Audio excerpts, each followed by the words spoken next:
मैं परमेश्वर का धन्यवाद देता हूँ इस सुबह के समय के लिए। सर्वशक्तिमान परमेश्वर के चरणों में आने का प्रभु ने जो मौका दिया है।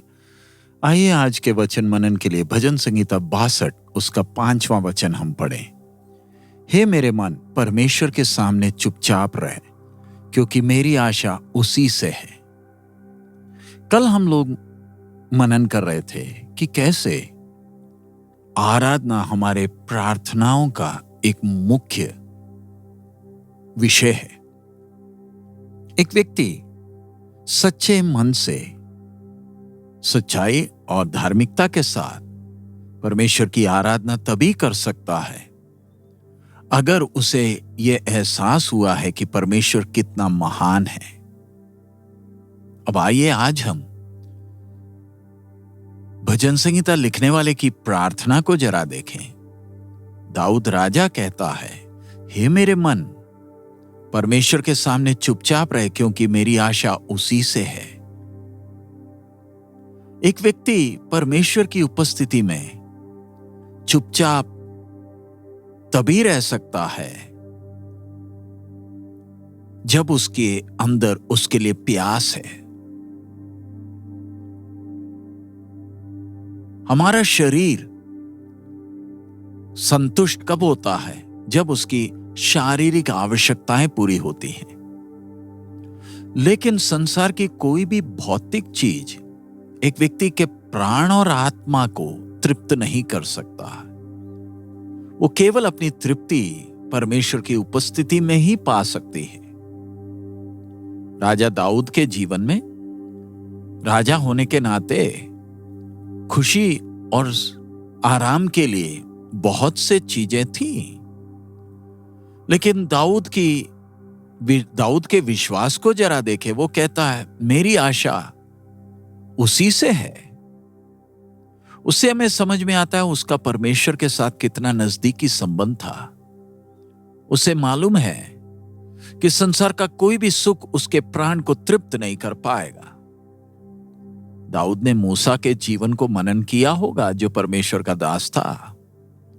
मूसा के जीवन में भी मिस्र के सारे सुख उसके सामने थे, लेकिन ये कोई भी सांसारिक सुख उसके प्राण को तृप्त नहीं कर पाए। इसलिए उसने महल छोड़ने का फैसला कर किया और अपने भाई बहनों के साथ दुख को उठाना उत्तम समझा। और हम देखते कैसे मूसा परमेश्वर की उपस्थिति में पहाड़ के ऊपर इंतजार कर रहा है और वो परमेश्वर के धन्य उपस्थिति के आनंद को अनुभव कर पाया। जब वो पहाड़ से नीचे उतरा, उसके मुख पर परमेश्वर की महिमा दिखती थी और उसे परमेश्वर से वो दिव्य आज्ञाओं को पाया जो सारे जगत के लिए है। और कितना आशीषित था उसका जीवन, क्योंकि वो परमेश्वर को आमने सामने देखकर बात करता था। दाऊद राजा भी ऐसा ही धन्य अनुभव को अपने जीवन में चाहता था। राजा होने के नाते उसके जीवन में बहुत से गंभीर विषय हैं, लेकिन फिर भी राजा चाहता है कि परमेश्वर के सामने चुपचाप बैठे रहें। उसे मालूम है कि प्रभु के चरणों में वो बलवंत होगा और वो परमेश्वर के चरणों में ही केवल वो बल प्राप्त हो सकता है।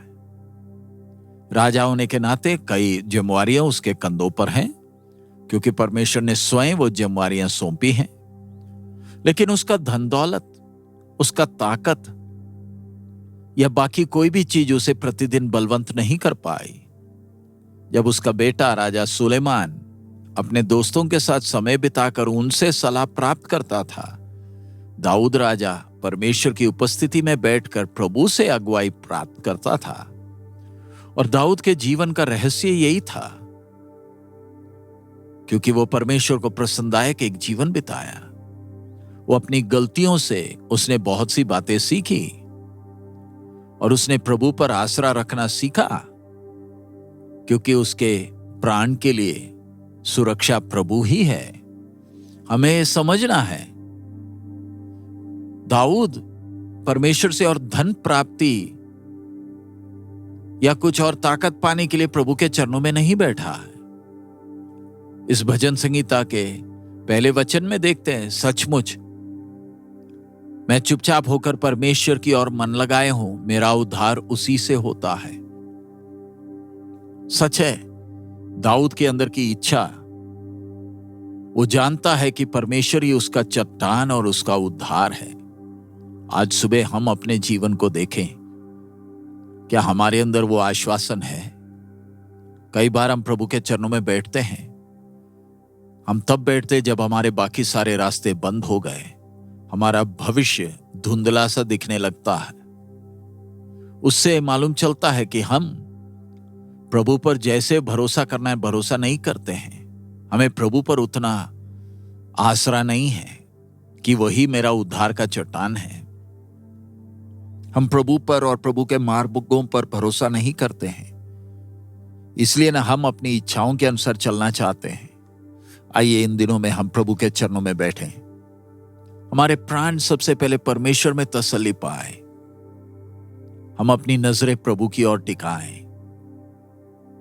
जैसे दाऊद राजा कहता है, भजन संहिता 63 के 1 में कहता है, हे परमेश्वर तू मेरा पर ईश्वर है, मैं तुझे यत्न से ढूंढूंगा, सूखी और निर्जल ऊसर भूमि पर मेरा मन तेरा प्यासा है, मेरा शरीर तेरे अति अभिलाषी है। आइए हमारा भी प्राण, हमारा भी मन प्रभु के लिए प्यासा हो जाए। सिर्फ प्रभु से ही हम उम्मीदें रखें। अगर हम अपने प्यारे अजीजों से उम्मीदें रखते हैं तो हम निराश और हताश होंगे। दाऊद अपने परिवार से कितना दुखी था। उसे मरुभूमि में, जंगल में भटकना पड़ा, लेकिन उसके विश्वास को परमेश्वर से कोई अलग नहीं कर पाया। जो प्राण प्रभु के ऊपर इंतजार करता है, उसके अंदर वो तसल्ली है कि मेरा प्रभु मेरे जीवन यात्रा में मेरे साथ है। आइए हम प्रभु के चरणों में शांत होकर इंतजार करें। विश्वास में हम बलवंत हो, तब जाकर हम प्रभु की इच्छाओं के लिए आज्ञाकारी हो पाएंगे। प्रभु के चरणों में परेशान होकर ना बैठें। जब प्रभु पर भरोसा कर कर बैठते हैं, तब हमारा आत्मिक जीवन भी आनंद का और तसल्लीदायक होगा। सो आइए इन दिनों में हम अपनी चिंताओं और बोझ को हटाकर प्रभु के चरणों में इंतजार करें। हम उसके प्यासे हो जाएं और हम उसी के अभिलाषी हों। इन वचनों के द्वारा प्रभु हम सबको आशीषित करें। आइए हम प्रार्थना करें। हमारे अनुग्रहकारी दयालु पिता, हम आपका धन्यवाद देते हैं प्रभु, वचन के द्वारा आप हमें सिखा रहे हैं इन दिनों में। प्रभु आपके चरणों में इंतजार करने के लिए हमें सिखा दे। हम तेरे प्यासे हो जाएं, हम तेरे अभिलाषी हो जाएं। प्रभु आपके चरणों में जो आनंद है, जो तसल्ली है, वो हमें कहीं और प्राप्त नहीं होगा। दुनिया थोड़ी देर के तात्कालिक शांति और खुशी के लिए कितना कुछ करती है, लेकिन उसकी तुलना में आपने हमें अनंत काल का आनंद और शांति दिया है। प्रभु आपके धन्य उपस्थिति को एहसास करने के लिए हमें मदद कर। आपकी आशीष मांगते हैं, सब महिमा आप ही को देते हैं। यीशु मसीह के मधुर नाम से हम मांगते हैं, आमीन। प्रभु हम सबको बहुतायत में आशीष दे। हमारा प्रभु अति शीघ्र आ रहा है। मारानाथा।